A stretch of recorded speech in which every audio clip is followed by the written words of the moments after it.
wnaw bilang breeder sa task for studio. The track so If you want to get ready, then go train with Eddy. VADA had made reports that Jaime Mungia had popped dirty on his A sample, and it returned with adverse analytical findings of exogenous origin of testosterone metabolites following a urine sample on May 4th in Riyadh, Saudi Arabia.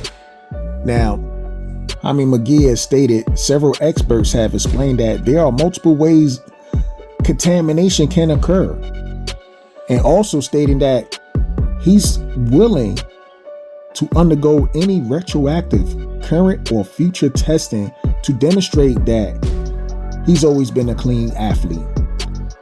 All I can say with this is that all it takes is one time. You could be clean this whole time in your career, but all it takes is one time that something just shows up in your body. Now, we don't know exactly what he tested positive for. All they know is that, or at least there are no reports. Bruno Saras, he also made a statement. He said he was shocked that Jaime Mungia tested positive for a banned substance. And then he went on to say, there's no place in boxing for cheating. The sport is dangerous enough already. And then he put a stamp on it. He said, look, I went to Mexico and knocked out Mungia fair and square in December, and I was gracious enough to give him a rematch in May. He knew he could not beat me on a level playing field. I trust that this result will be overturned immediately. Shots fired. Bruno Saras, who was just supposed to be a stay busy fight for somebody like Jaime Mungia in order to get back to the title shot, he ended up, like Bruno said, stopping Jaime Mungia in his hometown. That is so crazy. Stopped him in his hometown. But anyway, I just want to touch on something real quick. Jaime Mungia, for this fight, was training with Eddy Reynoso. Eddy Reynoso is also the same guy, for some reason, had 4 other fighters who popped dirty while he was working with him. Don't believe me? Let's start with this one. Luis Neri tested positive for Zipaterol in 2017 after a victory and claimed it was from contaminated food. That's crazy. The next one that popped dirty, you guessed it, Canelo Alvarez tested positive for clenbuterol in 2018, receiving a 6-month suspension. He claimed the result was due to contaminated meat, and they only gave him a 6-month suspension on top of that, which is kind of weird. But anyway, he blamed it on contaminated meat. The following year, and damn, this is like going year after year, 2019, Julio Cesar Martinez tested positive for the exact same thing that Canelo tested positive for, which is clenbuterol, and he also used the same excuse by blaming it on the contaminated meat. Then fast forward 2 years later, Oscar Valdez tested positive for fentanyl in 2021 before his title defense. He claimed the substance came from herbal tea. And then on top of that, he was still actually allowed to fight despite popping dirty leading up, to the Casey fight.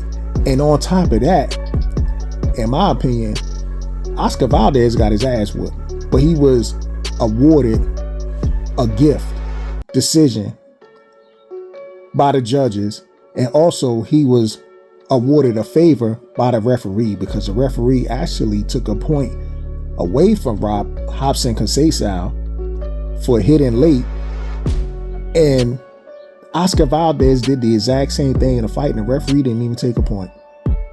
So that just goes to show the fix was definitely in. But the sad part about it is that a lot of these fighters are linked to somebody like Eddy Reynoso. When he popped dirty, this seems like this is more than just a coincidence.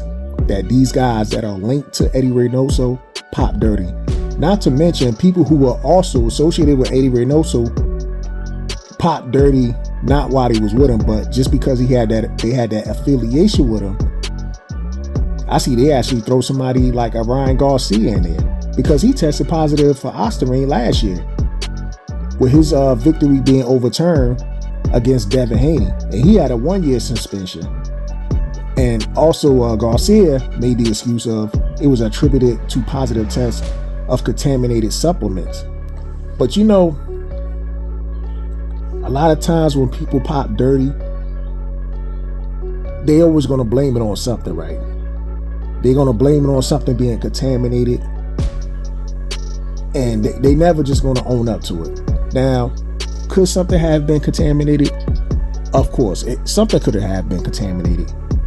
But like I said, all these guys who work with Eddy Reynoso, this shit just seems like it's more than just a coincidence. Also, I want to talk about this. You see, like, a lot of these internet trolls that come on in the comments, and they always talk about how Mexicans rule boxing. But if it takes all these supplements contaminated or PEDs, then yeah, I would agree. Because if you're taking all these PEDs just so you can get, you know, if these fighters taking all these PEDs just for these internet trolls to get in the comments talk about how Mexican rule boxing, if that's what y'all call ruling boxing, then more power to y'all. Because y'all got to take something to actually win.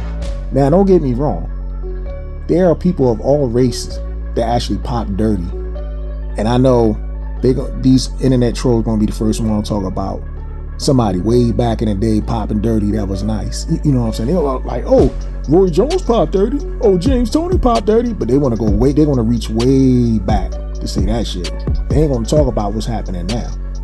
Because if you want to talk about people who pop dirty now that is black, I mean, you could talk about Big Baby Gerald Miller. So you could talk about him, but you ain't gonna really get too much. But don't get me wrong, somebody gonna pop dirty. You know, popping dirty and PEDs don't really have a race to it.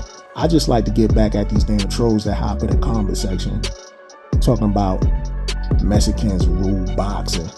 You know, those type of people that like to go in there and in comments and agitate those type of people. But anyway, that's all I got. Bold and understanding, I'm out. Peace.